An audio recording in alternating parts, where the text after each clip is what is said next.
പണ്ട് ഒരു മകന് വീടെടുത്ത് സ്ഥലം വാങ്ങി വീടെടുക്കണമെങ്കിൽ 10 മക്കളുള്ള ഒരു ഉമ്മാക്ക് ആ 10 മക്കളും കല്യാണം കഴിച്ച് വീട്ടിൽ കിടക്കാൻ സ്ഥലമില്ലാതെ ആകുമ്പോഴാണ് വേറെ വീടിനെ കുറിച്ച് ചിന്തിക്കൽ. ഇന്ന് കല്യാണം കഴിക്കുന്നതിന് മുമ്പ് വീടിനെ കുറിച്ച് ചിന്തിക്കാൻ എന്താ? പെരയിൽ അയക്കല്ല, ജ്യേഷ്ഠന്മാർ തമ്മിൽ പണക്കം, എളാപ്പ മൂത്താപ്പ തമ്മിൽ തെറ്റലാണ്, ഉമ്മയും ഭാര്യയും പ്രശ്നങ്ങളാണ്, മക്കളും ഉമ്മയും തമ്മിൽ പ്രശ്നങ്ങളാണ്, വീട്ടിലെ കലഹങ്ങളാണ്. സമാധാനം നഷ്ടപ്പെട്ടു പോയി. എന്തുകൊണ്ട് സമാധാനം നഷ്ടപ്പെട്ടു പോയി? സഹോദരങ്ങളെ, നമ്മളെ വീടുകളിൽ നിന്ന് പഴമയെ നമ്മൾ വലിച്ചെറിഞ്ഞു. എല്ലാ പഴമയും നമ്മൾ വലിച്ചെറിഞ്ഞു. നമ്മൾ പരിഷ്കരിച്ചു. ടിവിന്റെ പിന്നിലായി, സീരിയലിന്റെ പിന്നിലായി. നമ്മുടെ വീട്ടിൽ അറിയോ കൊണ്ട് മുസ്ഹഫിനൊരു കവർ ഉണ്ടാകും. ആ കവറിൽ മുസ്ഹഫ് ഇടും.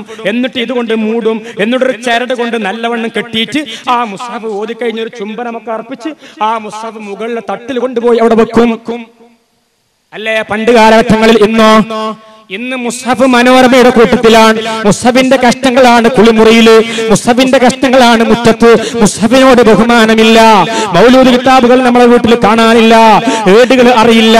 നമ്മളെ പെൺകുട്ടികളോട് അസ്മാഉൽ ഹുസ്ന അല്ലാഹുവിന്റെ 99 പേര് ചൊല്ലുമോൾ എന്ന് പറഞ്ഞാൽ അത് ചൊല്ലാൻ പോലും നമ്മളെ മക്കൾക്ക് അറിയില്ല. നല്ലതൊക്കെ മരിച്ചു. അതുകൊണ്ട് തന്നെ രോഗങ്ങൾ വരുന്നു, പ്രയാസങ്ങൾ കൂടുന്നു. ഈ രോഗം മാറാ ഒരു മരുന്ന് കേൾക്കണോ നിങ്ങൾ? ഞാൻ ഇത് മാത്രം പറഞ്ഞ് അവസാനിപ്പിക്കുകയാണ്. നമ്മുടെ മലപ്പുറം ജില്ലയിലെ മക്ക എന്നറിയപ്പെടുന്ന നമ്മുടെ അടുത്ത പ്രദേശമാണല്ലോ പൊന്നാനി. ആ പൊന്നാനിയിൽ മാരകമായ ഒരു രോഗം പിടിപെട്ടു. വബാ എന്ന് പറയുന്ന ഒരു പ്ലേഗ് രോഗം. ആ പ്ലേഗ് രോഗം പിടിപെട്ടപ്പോ ജനങ്ങള് ബേജാറിലായി. എല്ലാരും കണ്ണീരിലാണ്. ഉമ്മ മരിച്ചു. ഉമ്മാനെ പള്ളിക്കാട്ടിൽ കൊണ്ടുപോയി മറവ് ചെയ്ത് മക്കള് വരുമ്പോ അതാ ബാപ്പ ഇരിക്കുന്ന കസേരയിൽ മരിച്ചു കിടക്കുന്നു. അല്ലാ, 2, 3, 4 മയ്യത്തുകൾ ഒരു നാട്ടിൽ നിന്ന് പോകാൻ തുടങ്ങിയപ്പോ ആളുകളെ ബേജാറിലായി. ജനങ്ങൾ നിലവിളിക്കാൻ തുടങ്ങി, പെണ്ണുങ്ങൾ കരയാൻ തുടങ്ങി. കാരണം എന്താ? ഇഞ്ചക്ഷൻ വെക്കാൻ പറ്റൂലല്ലോ. അന്ന് മരുന്ന് കണ്ടുപിടിച്ചിട്ടില്ല. അന്ന് മെഡിക്കൽ കോളേജുകളില്ല. അന്ന് MBBS ഡോക്ടർമാരില്ല. എന്ത് ചെയ്യുമെന്നറിയാതെ ജനങ്ങൾ നെഞ്ഞത്തടിച്ച് കരയാൻ തുടങ്ങി. ചില ആളുകളൊക്കെ ബോധം കെട്ടു വീണു. എന്താ രോഗം ഇങ്ങനെ പടർന്നു പിടിക്കാണ്? എല്ലാ വീട്ടിലും രോഗമാണ്. ആളുകൾ ഇങ്ങനെ മരിക്കാണ്. പള്ളിയിലേക്ക് മയ്യത്തുകൾ അങ്ങനെ പോവാണ്. എന്ത് ചെയ്യണമെന്നറിയാതെ ജനങ്ങൾ കഷ്ടപ്പെട്ടപ്പോ ആളുകൾ ഓടിയങ്ങ് ചെന്നു പള്ളിയിലേക്ക്.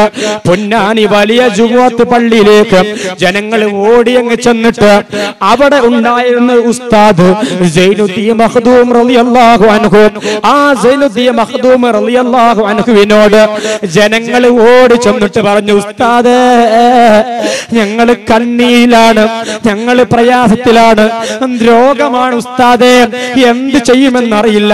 ഉമ്മ മരിച്ചുപോയി, ബാപ്പ മരിക്കുന്നു, പെങ്ങൾക്കും ജ്യേഷ്ഠനും അസുഖമാണ്, മരിക്കാൻ അടുത്തുകൊണ്ടിരിക്കുന്നു, എന്തെങ്കിലും ചെല്ലാൻ തരുമോ ഉസ്താദ്?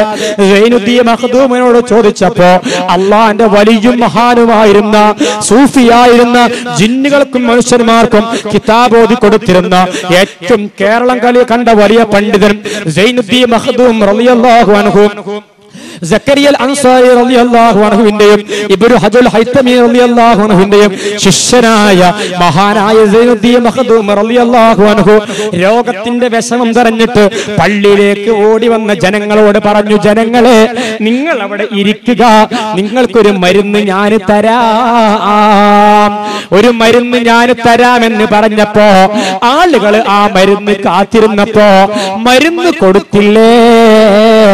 എന്താണ് മരുന്ന് കൊടുത്തുവെന്നറിയുമോ? ഞാൻ പറഞ്ഞു കൊണ്ടുവന്നത് പൊന്നായ ജനങ്ങൾ സൈനുദ്ദീൻ മഖ്ദൂമിനോട് പറഞ്ഞപ്പോ സൈനുദ്ദീൻ മഖ്ദൂം ജനങ്ങൾ അവിടെ ഇരുത്തിയിട്ട് പറഞ്ഞു, ഞാൻ ഒരു മരുന്ന് തരാം, ആ മരുന്ന് നിങ്ങൾ കടിച്ചോ, നിങ്ങളെ രോഗം മാറുമെന്ന് പറഞ്ഞിട്ട് ഒരു പേന എടുക്കുന്നു, ഒരു കടലാസ് എടുക്കുന്നു. ആ പേന കൊണ്ട് കടലാസിൽ ഒരു മൗലൂദ് എഴുതുകയാ. മൗലൂദ് എഴുതിയെന്ന് മാത്രമല്ല, ആ മൗലൂദ് പൊന്നാനിയിലെ ജനങ്ങൾക്ക് കൊടുത്തിട്ട് സൈനുദ്ദീൻ മഖ്ദൂം പറഞ്ഞു, ജനങ്ങളെ, ഈ മരുന്ന് നിങ്ങളെ വീടുകളിൽ കൊണ്ടുപോയി ചൊല്ലിക്കോ, നിങ്ങളെ രോഗം മാറുമെന്ന് പറയുന്നു. സൈനുദ്ദീൻ മഖ്ദൂം കൊടുത്ത മരുന്നുണ്ടല്ലോ, പൊന്നാനിയിലെ ജനങ്ങള് നെഞ്ചിനോട് ചേർത്ത് പിടിച്ചിട്ട് എല്ലാ വീടുകളിലും അങ്ങ് ചൊല്ലി. അതോടെ ആ പകർച്ചവ്യാധി